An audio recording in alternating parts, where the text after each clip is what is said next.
आदमी को लगा है कि वो जग रहा है, पर वास्तविकता में वो आंतरिक स्तर पर निंद्रा में है। तो जो सिगरेट पी रहा है ना, वो मूर्छा में है। जो तंबाकू खा रहा है वो मूर्छा में है। जो 4 घंटे रील देख रहा है वो मूर्छा में है। क्योंकि अगर उसकी मूर्छा टूटेगी तो उसे दिखाई पड़ेगा कि ये मैं कर क्या रहा हूं। तुम जो भी काम करो, एक चीज उसमें पता करो कि इस काम से मुझको क्या फायदा। नंबर 1 पर है भारत पॉर्न साइट वॉच करने में। पहले पाकिस्तान था, बड़ी गर्व की बात है कि हमने इस क्षेत्र में पाकिस्तान को पीछे कर दिया है। पहले पाकिस्तान था, भारत है पॉर्न साइट वॉच करने में नंबर 1 पे। और अगर किसी से पब्लिकली पूछ लो कि भैया ब्लू फिल्म देखते हो, तो नाराज, बदतमीजी वाली बात मत करिए, तुरंत नाराज हो जाएगा कि भैया कर रहे हैं 20 साल से ध्यान, लगा ही नहीं है। नहीं लगेगा। क्यों? क्योंकि ये मार्ग सिर्फ और सिर्फ आशीर्वाद, गुरु कृपा का मार्ग है। जय हिंद फ्रेंड्स, गुरुदेव भगवान के चरणों में सादर चरण स्पर्श, सादर वंदन।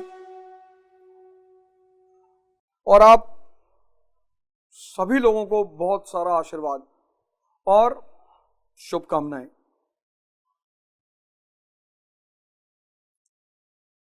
जीवन जो मिला है मनुष्य को, तो कोई ना कोई तो उद्देश्य जीवन का होगा ही। आकस्मिक तो किसी को जीवन मिलेगा नहीं। कोई तो बात होगी जीवन में, कोई तो कारण होगा। और इस जीवन की खास बात यह है, इस लाइफ की खास बात यह है कि स्वतः गतिमान है। आपको कुछ करना ही नहीं, स्वतः गतिमान, स्वतः। से आपकी गाड़ी है, आप चलाओगे तभी चलेगी। आपकी टीवी है, आप चलाओगे तभी चलेगी। आपका फ्रिज है, आप ऑन करोगे तभी चलेगा। लेकिन जीवन चल ही रहा है, उस पर आपका कोई बस ही नहीं है। बुद्ध कहते हैं ना, द वर्ल्ड इज ट्रांसिएंट।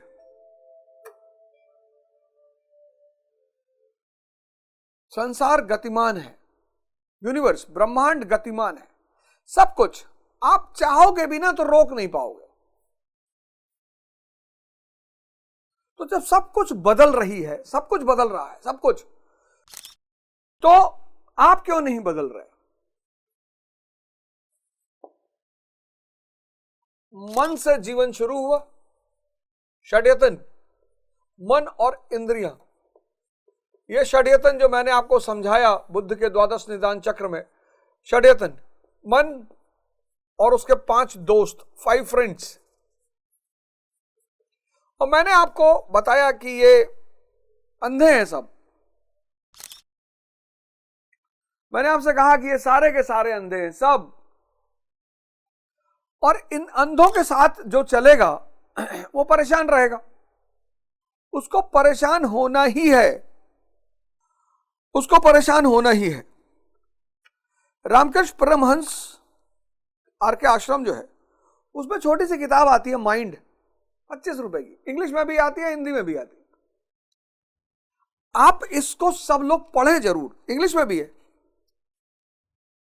मन को जो समझा, कहने का मतलब यह है कि कुछ किताबें जो कंपलसरी होनी चाहिए, जैसे माइंड वाली किताब है, हिंदी में मन आप ले सकते हैं आर.के. आश्रम से, और बहुत प्यारी किताब।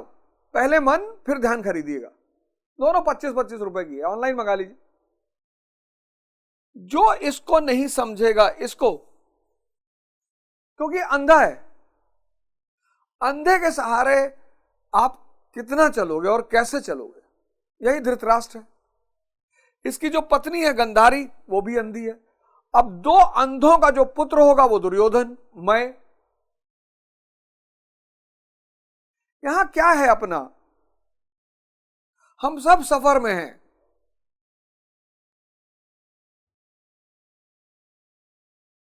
ट्रकों पे लिखा होता है, सोचो साथ क्या जाएगा। इसका मतलब धन कमाना बंद कर दें, इसका मतलब लग्जरी करना बंद कर दें, भीख मांगे। नहीं नहीं, ऐसा नहीं है, ऐसी बिल्कुल नहीं है।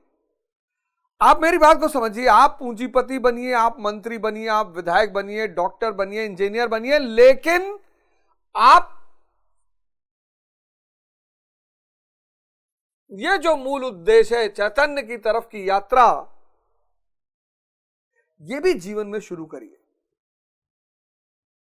गुरु गोविंद सिंह जी से जब औरंगजेब ने पूछवाया कि ये जो तुम्हारे योद्धा हैं ये बाल और दाढ़ी दोनों रखते हैं, क्यों? तो गुरु साहब ने कहा ये संत योद्धा है।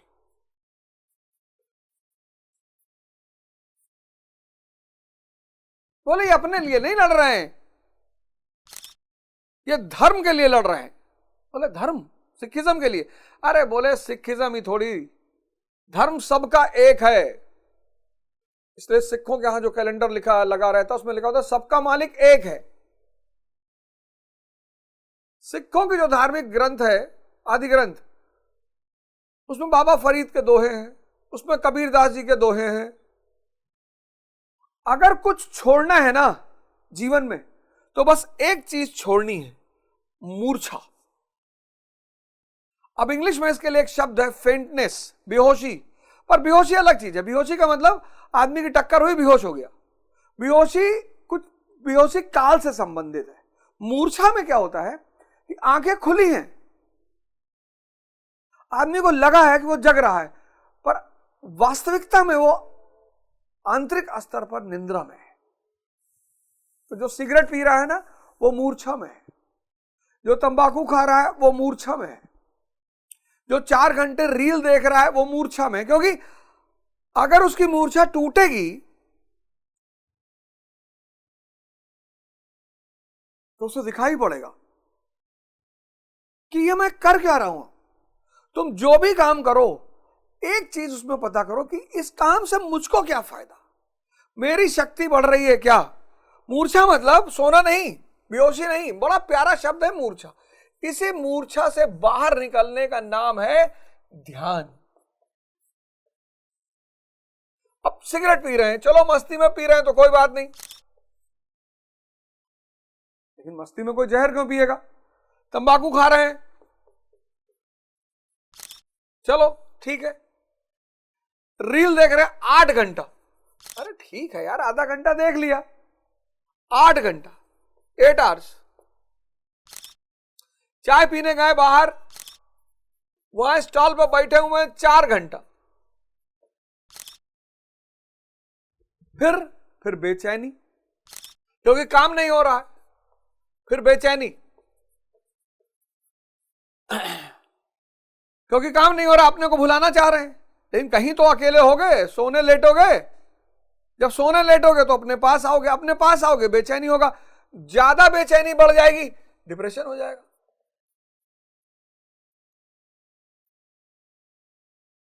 यही तुम लोग के साथ हो रहा है। तुम अपने से भाग रहे हो, तुम लोग अपने से भाग रहे हो, कोई रास्ता ही नहीं है दोस्त, है ही नहीं।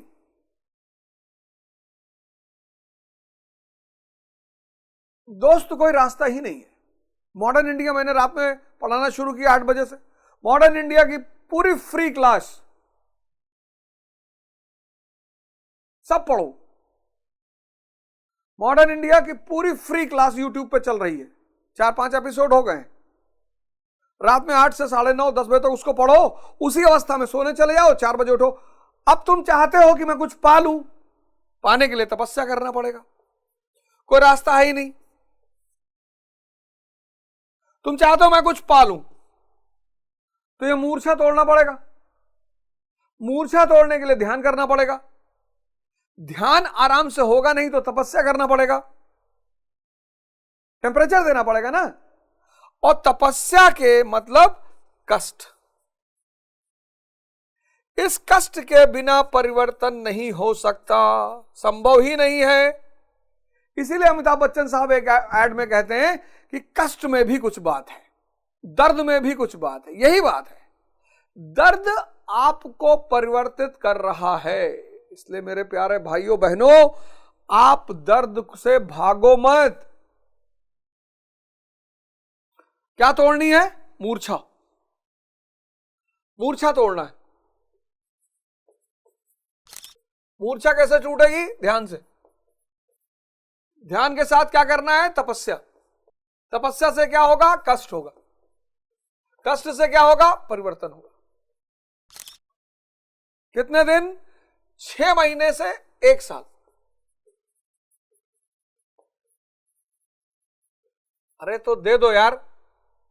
ये सिद्धांत भगवान राम ने फॉलो किया, भगवान बन गए। श्री राम से प्रभु राम हो गए।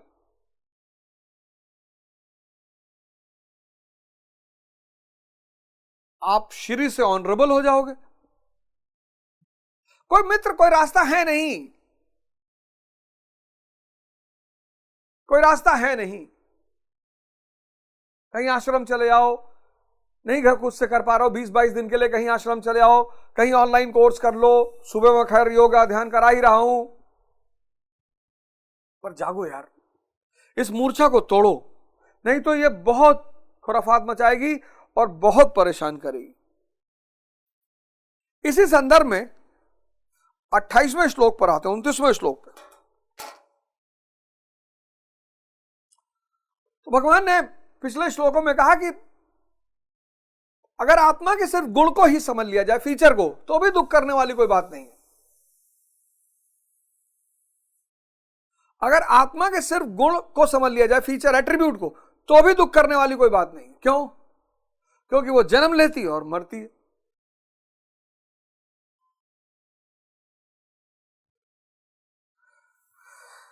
अब सवाल ये किया उन्होंने लास्ट में कि इस आत्मा को देखता कौन है।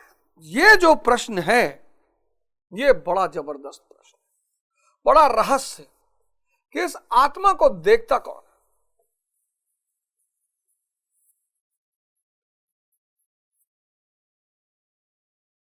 अब ये इतना बड़ा राज है, जो माइक्रो ऑर्गेनिज्म है,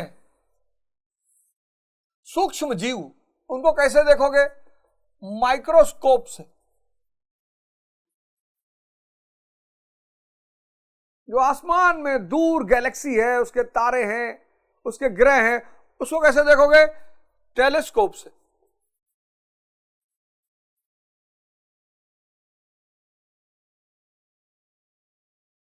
शरीर के अंदर जो ध्वनियां चल रही हैं, उसको कैसे देखोगे? स्टेथोस्कोप से। ये जो आत्मा है, बड़ी रहस्यमयी चीज है, इन 2 आंखों से दिख ही नहीं सकती, इसीलिए आज तक कोई एक्सप्लेन नहीं कर पाया ना। अगला कहेगा दिखाओ, भगवान दिखाओ, सब कहते हैं भगवान दिखाओ, और इन 2 आंखों से वो दिख ही नहीं सकता। तो माइक्रो ऑर्गेनिज्म माइक्रोस्कोप से, ग्रह नक्षत्र टेलीस्कोप से, शारीरिक ध्वनि स्टेथोस्कोप से, ऐसे ही आत्मा दिखाई पड़ती है त्रिनेत्र स्कोप से। ये जो हमारी थर्ड आई है, जिसको हमें मन की आंख कहा,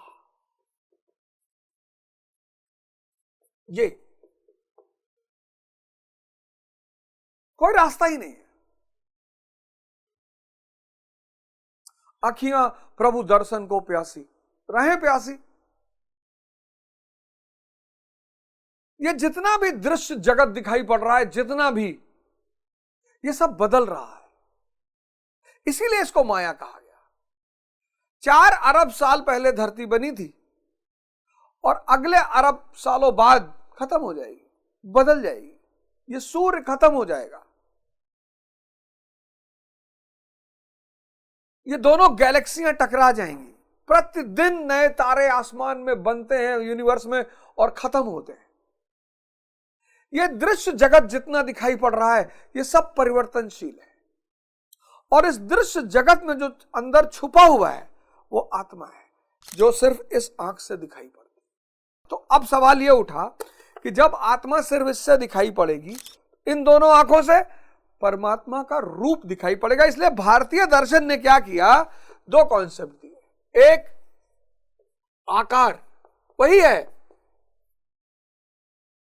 इसीलिए हिंदुओं ने मूर्ति पूजा को एक्सेप्ट किया।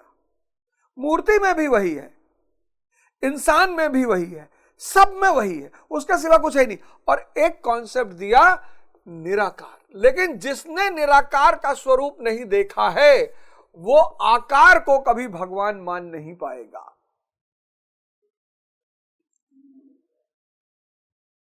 भाई आदमी से कहा जाता है कि भाई तुम्हारी पत्नी ही में भी ईश्वर है, तुम्हारी पत्नी ही ईश्वर है, तुम्हारा पति ही ईश्वर है, पति परमेश्वर, उस कॉन्सेप्ट पर भी आएंगे। जब तक वो अरूप दिखाई नहीं पड़ेगा यहां से, और फिर जब वो दिखेगा तब वो सब में दिखेगा।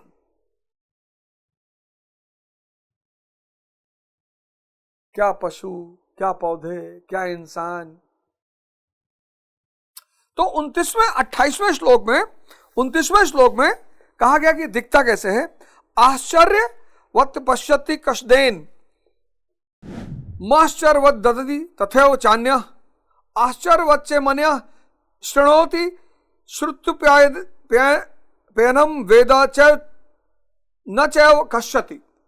पहले श्री कृष्ण ने कहा था कि इस आत्मा को तत्वदर्शियों ने देखा है। सिर्फ इस आत्मा को देखा किसने? तत्वदर्शियों ने। तत्व ज्ञान, मेटाफिजिक्स एक अलग विज्ञान ही है। किसने देखा? तत्वदर्शियों ने। सपने तो देखा ही नहीं। राजा जनक ने देखा। अब इसका कोई क्राइटेरिया नहीं कि जो घर छोड़ देगा वही देखेगा। राजा जनक ने भी देखा। राजा है, राजा है। बहुत लोग कंफ्यूज हो गए कि जो भगवान को खोजने चलेगा वो इसको संसार छोड़ के जाओगे कहां? मछली तो समंदर छोड़ सकती है पर इंसान परमात्मा को नहीं छोड़ सकता, क्योंकि इस पूरा ब्रह्मांड में उसके सिवा कुछ है ही नहीं।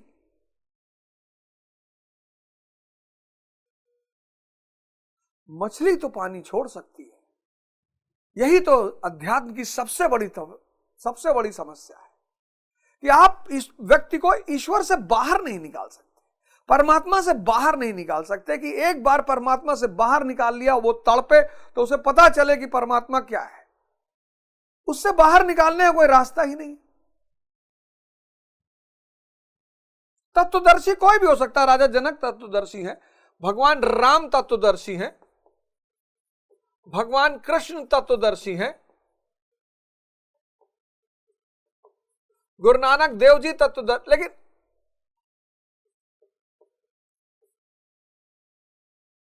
गुरु नानक देव जी तत्वदर्शी हैं,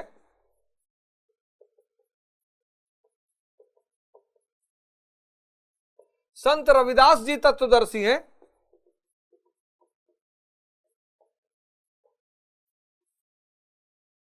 और ये सब संसारी हैं, और उधर भगवान महावीर तत्वदर्शी हैं, संसार का त्याग कर दिया। भगवान बुद्ध तत्वदर्शी हैं, संसार का त्याग कर दिया। स्वामी अलगानंद महाराज तत्वदर्शी हैं।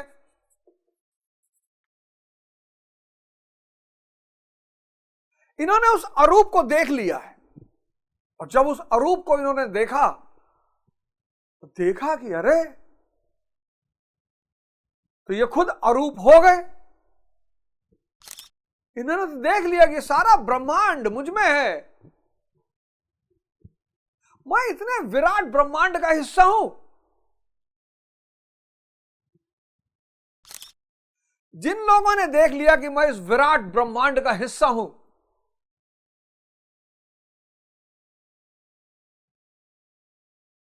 फिर उन्हें अपने ऊपर हंसी आने लगती कि अरे यार हम प्रधान होके चौड़े हुए जा रहे थे, अबे हम अपनी गाड़ी पे लिखाए हुए थे पूर्व विधायक।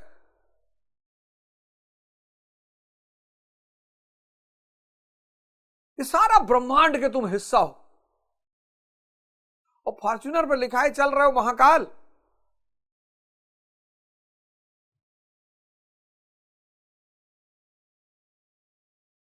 अज्ञानी जो है, अज्ञानी वो जानता ही नहीं वो क्या है, बस यही उसका कष्ट है, और कोई कष्ट नहीं है।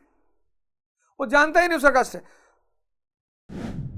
अब तत्व दर्शन की दुर्लभता पर प्रकाश डालते हैं कि कोई विरला पुरुष महापुरुष ही इस आत्मा को दुर्लभता, तत्व दर्शन की दुर्लभता। अब क्यों है दुर्लभता? तत्व दर्शन की दुर्लभता। अब सवाल उठा कि यह दुर्लभ क्यों है, कोई तो रीजन होगा। सबको क्यों नहीं मिल जा रहा है, और क्या आंसर भगवान कृष्ण ने इसमें दिया? अगर आप ये बात मेरी समझ गए आज, अरे सुनिए, लाइन सुनिए, प्रकाश डालते हैं कि कोई विरला महापुरुष ही इस आत्मा को आश्चर्य की तरह देखता है, सुनता नहीं प्रत्यक्ष देखता है, और वैसे ही दूसरे कोई महापुरुष ही इस आश्चर्य की तरह इसके तत्व को कहता है। तत्वदर्शी से सुनता नहीं देखता है, और वैसे ही आश्चर्य के साथ कोई दूसरा महापुरुष इस आश्चर्य के तत्व को कहता है। जिसने देखा है वही यथार्थ कह सकता है, दूसरा कोई विरला साधक इसे आश्चर्य की बात सुनता है। सब सुनते भी नहीं, क्योंकि यह अधिकारी के लिए ही है।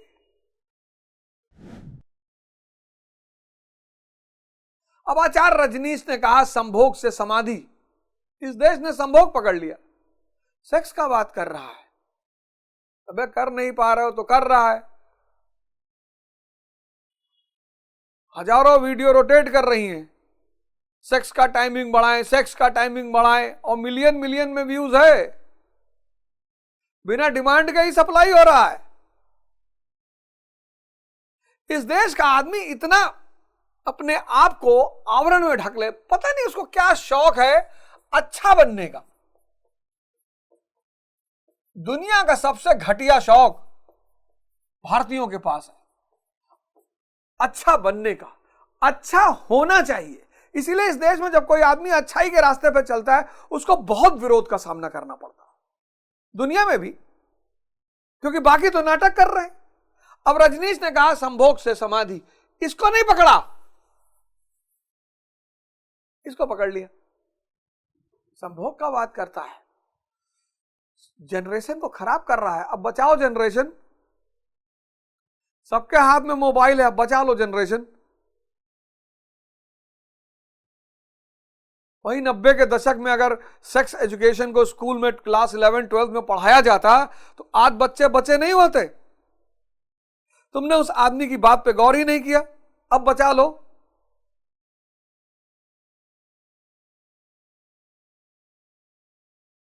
अब बचाओ।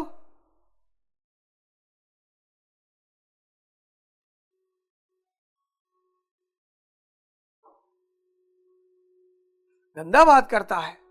नंबर 1 पर है भारत पॉर्न साइट वॉच करने में। पहले पाकिस्तान था, बड़ी गर्व की बात है कि हमने इस क्षेत्र में पाकिस्तान को पीछे कर दिया है। पहले पाकिस्तान था, भारत है पॉर्न साइट वॉच करने में नंबर 1 पे। और अगर किसी से पब्लिकली पूछ लो कि भैया ब्लू फिल्म देखते हो, तो नाराज, बदतमीजी वाली बात मत करिए, तुरंत नाराज हो जाएगा, तुरंत। और 90% लोगों ने अपने मोबाइल में, अपने लैपटॉप में एक अलग फाइल बना रखी है, बड़े यूनिक नेम से, महाभारत। कोई तो देख रहा होगा ना।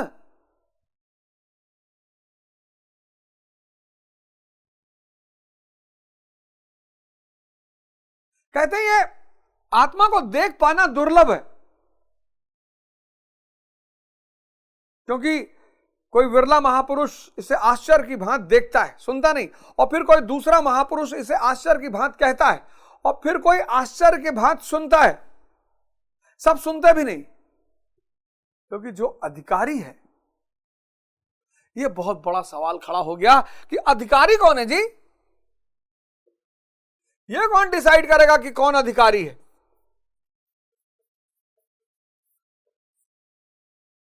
मैं तो गुरु महाराज के आश्रम जाता हूं और मैं तो यदा कदा ही जाता हूं, प्रणाम करता हूं, बोलते हैं तो कुछ सुन लेता हूं, नहीं तो चला आता हूं। कहीं कहीं तो मैं मना करता हूं लोगों को, जब लोग कहते हैं चलिए मिला दे, मैं कहता हूं बस प्रवचन सुन लिया ना बाहर, क्योंकि ये उनका डिसीजन है कि वो मुझसे मिलेंगे कि नहीं। जैसे मैं देखता हूं बहुत लोग आश्रम जाते हैं, ए भैया मिला दो, ए भैया महाराज जी से मिला दो। पता है उनको कौन कौन आया है बाहर, सब पता है कौन बाहर बैठा हुआ है, कौन किस उद्देश्य से आया है, किसको क्या चाहिए, कौन किस भाव से आया है। और जिस दिन मेरे अंदर सुदामा के भाव आ जाएंगे, गुरु महाराज कृष्ण बनकर बाहर चले आएंगे। आप सुदामा के भाव से जाओ तो सुदामा को लोगों ने ऐसा गलत पोर्ट्रे कर दिया कि सुदामा गरीब है, भगवान कृष्ण गरीब है। एक चीज की उनको भी कमी है, जिसके पास धन की कमी है वो गरीब नहीं है, जिसके पास भाव की कमी है वो गरीब है। सुदामा गरीब ब्राह्मण है, सुदामा गरीब ब्राह्मण है, ऐसे ही भाग गया गरीब, और बहुत गरीब ब्राह्मण रहे होंगे। भगवान कृष्ण से जो लोग भी सटे हुए हैं सब मतलब से सटे हुए हैं, सब। सुदामा भाव लेकर आते हैं, भजन नहीं है, भाव के भूखे हैं भगवान। अधिकारी कौन है? जिसके पास भाव है वो भी निश्चल।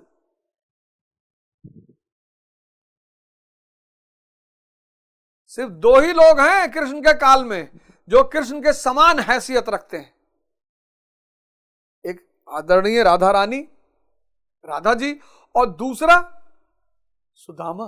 सुदामा बहुत अमीर, कृष्ण से भी अमीर है। सुदामा के पास वो है जो कृष्ण को चाहिए, भाव। आप जब कहते हो कि सुदामा गरीब थे और कृष्ण भागे उनको इज्जत दिए, तो आप ये कह रहे हो कि कृष्ण नाटक करते हैं। कृष्ण नाटक करेंगे? भगवान होके वो नाटक करेंगे? अधिकारी वो है जिसके पास भाव है।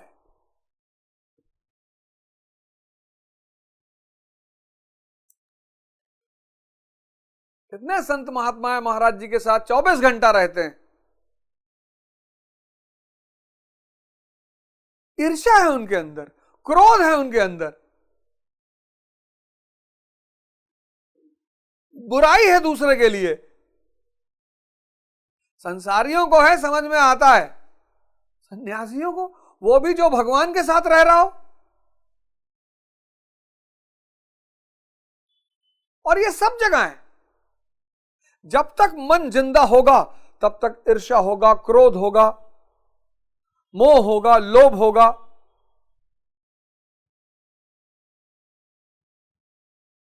नहीं तो ये गीता हम पढ़ाते, ये उनकी असीम कृपा है। जब सक्तेशगढ़ में मैं उनसे मिला और उन्होंने कहा गीता स्वामी,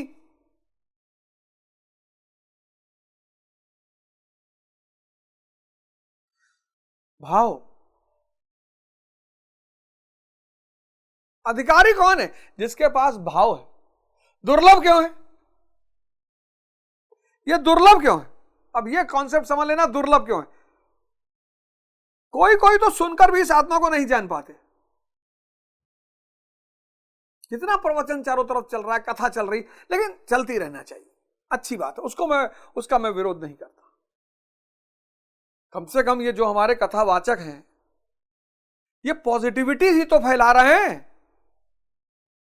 जितने लोग इस धरती पे पॉजिटिविटी फैला रहे हैं, लोगों को हंसा रहे हैं, उन सब का सपोर्ट किया जाना चाहिए। जितने लाफ्टर शोज चल रहे हैं बहुत अच्छा, कम से कम आदमी बैठकर हंस तो लेता है।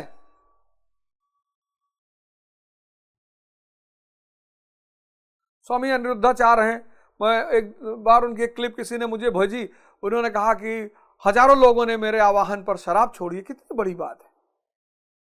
गाय के गोबर की वो महिमा बता रहे थे, बिना आरएनडी किए हुए लोग उनके साथ बैठ गए, उनके ऊपर हमला करने लगे, उनसे झगड़ा करने लगे। आप उस आदमी का योगदान देखिए समाज में। आप शराब पीते, बहुत अच्छी बात है, एकदम सही बात है, कोई कुछ खाता पीता उसका विरोध नहीं किया जाना चाहिए।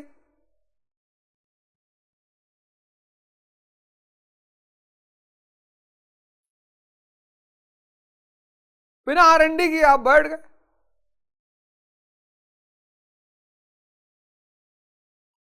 आप एक संत से बहस कर रहे हैं, तर्क कर रहे हैं, जिनसे करना है, जिन्होंने आपके बच्चों को शराब और सेक्स में डुबो दिया, उनसे आप कुछ बात ही नहीं करते, आप संत से लड़ाई कर रहे हैं।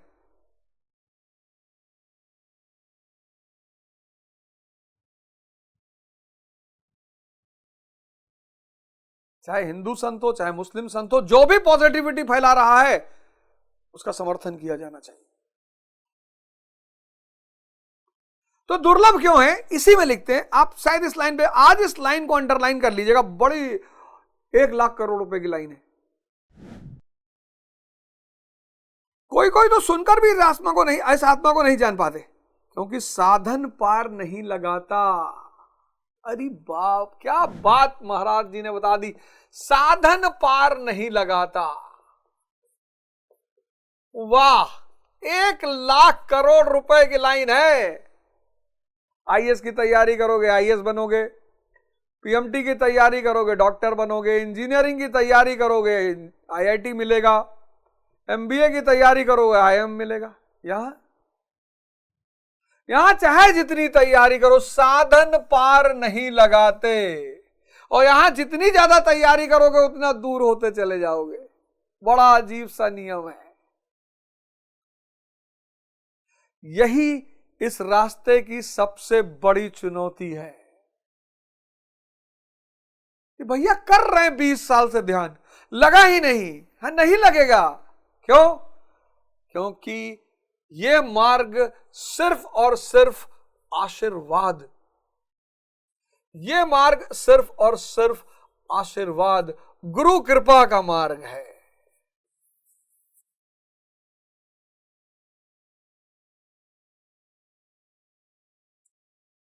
एक मोमबत्ती ही दूसरे मोमबत्ती को जला सकती है। मोमबत्ती खड़ी है 25 साल से, कह रही साहब हमारे अंदर आग ही नहीं जल रहा है। कोई दूसरी जलती हुई मोमबत्ती कृपा करके तुम्हारे करीब आएगी, तभी तुम्हारे अंदर रोशनी होगी। असंभव।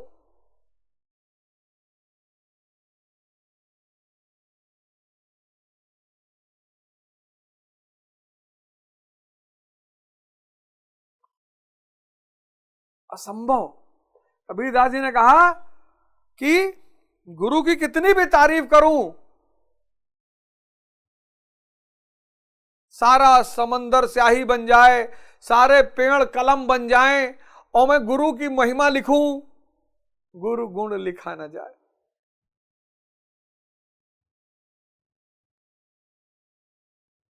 ये जो लोग आप लोग आते हो ना सक्तेशगढ़, आपको पता नहीं आप अनजाने में क्या लेके जाते हो।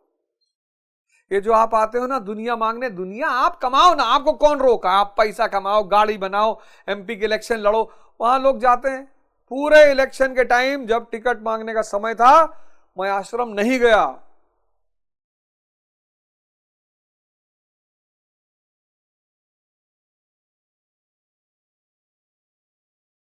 नहीं नहीं नहीं नहीं, माफी चाहता हूं, माफी चाहता हूं। फरीदाबाद आश्रम में गया था, फरीदाबाद आश्रम में गया था, महाराज जी से मिलने गया था।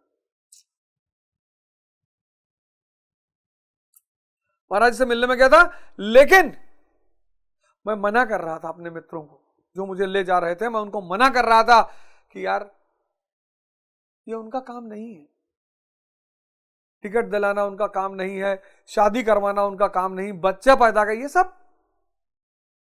सब उनका काम नहीं है। उनका काम सिर्फ इतना है, बल बुद्धि विद्या देव मोहि हरहु कलेश विकार। हमको 3 चीज दे दो, बल दे दो, बुद्धि दे दो, विद्या दे दो, हम समझ लेंगे बाकी। आप सक्तेशगढ़ आते हो, इतनी बड़ी चीज आप खोते हो, जब तक वो शरीर में है आप जाओ, और जब वो प्रवचन कर रहे हैं बस ध्यान की अवस्था में, उनकी जो ऊर्जा बोलने से बह रही है उसको आप अपने अंदर अवशोषित करो। आप कुछ मत बोलो। अगर आपको बुलाएं आप उनसे मिलने जाओ, वो बुलाएंगे, आप टेंशन मत लो। अरे भैया, जो आदमी पूरे ब्रह्मांड से जुड़ चुका है वो यहां से दूसरी गैलेक्सी में भी देख रहे हैं।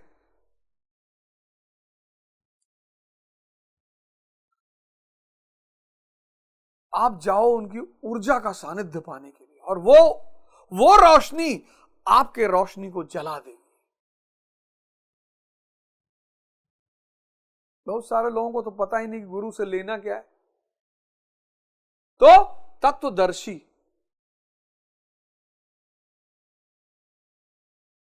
ने ही आत्मा को देखा है,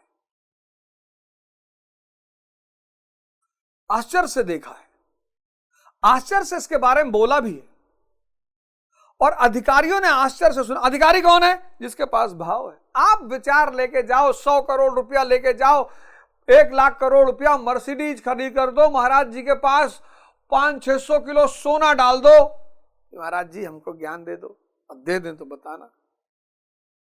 नहीं तो ये सारे पूंजीपति सजदा करते हैं भाई की वजह से, लेकिन चिढ़ते भी बहुत है गुरुओं से। पता है क्यों? ये असहाय फील करते हैं, असहाय फील करते हैं। यार हम इनको आधा भारत खरीदवा सकते हैं, आधी दुनिया। अरे जाहिल, जिसका पूरे ब्रह्मांड पर अधिकार हो गया हो। लेकिन गुरु लोग नाराज नहीं होते, जानते हैं इसका त्रिनेत्र स्कोप बंद है, ये बेचारा देख ही नहीं पा रहा है, इस पे क्या नाराज होना। इस पूरे ग्राफ को, ये जो श्लोक है ना, मामूली श्लोक नहीं है। 29वां दूसरे अध्याय का 12वां इंद्रिय विषय संयोग, और 29वां ये क्रांतिकारी श्लोक है। स्त्री के पास अब अगर जाना तो सोच लेना कि हाँ, ये आनंद इंद्रिय विषय संयोग से आ रहा है। अब शराब हाथ लगाना तो तुरंत सोच लेना कि इंद्रिय विषय संयोग हो रहा है, ये माया है।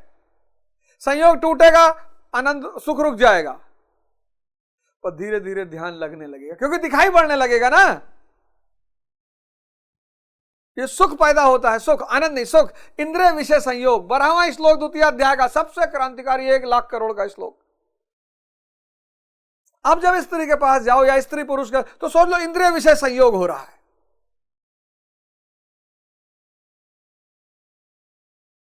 इस इंद्रिय विषय संयोग से सुख पैदा हो रहा है। एक दिन इंद्रियां बूढ़ी हो जाएंगी, खत्म हो जाएंगी, इंद्रिय विषय संयोग नहीं हो पाएगा, और सारी दुनिया तुम्हारे सामने रहेगी, बस वही नर्क शुरू हो जाएगा। आज गुरु महाराज क्यों स्वर्ग में रह रहे हैं? बहुत पीछे छोड़ा इंद्रिय विषय संयोग को, अब चेतना के साथ संयोग है, परम आनंद, आनंद का महासागर। अब दूसरा नहीं चाहिए, चाहिए ही नहीं। और दुर्लभ इसलिए है क्योंकि साधन पार नहीं लगाता। चाहे जौन सी कोचिंग चले आओ, जो किताब पढ़ डालो, यज्ञ कर डालो, हवन कर डालो, कुछ भी कर डालो, तो पार क्या लगाता है? गुरु कृपा। धर्म की विजय हो, अधर्म का विनाश हो, प्राणियों में सद्भावना हो, विश्व का कल्याण हो। जय हिंद, जय भारत।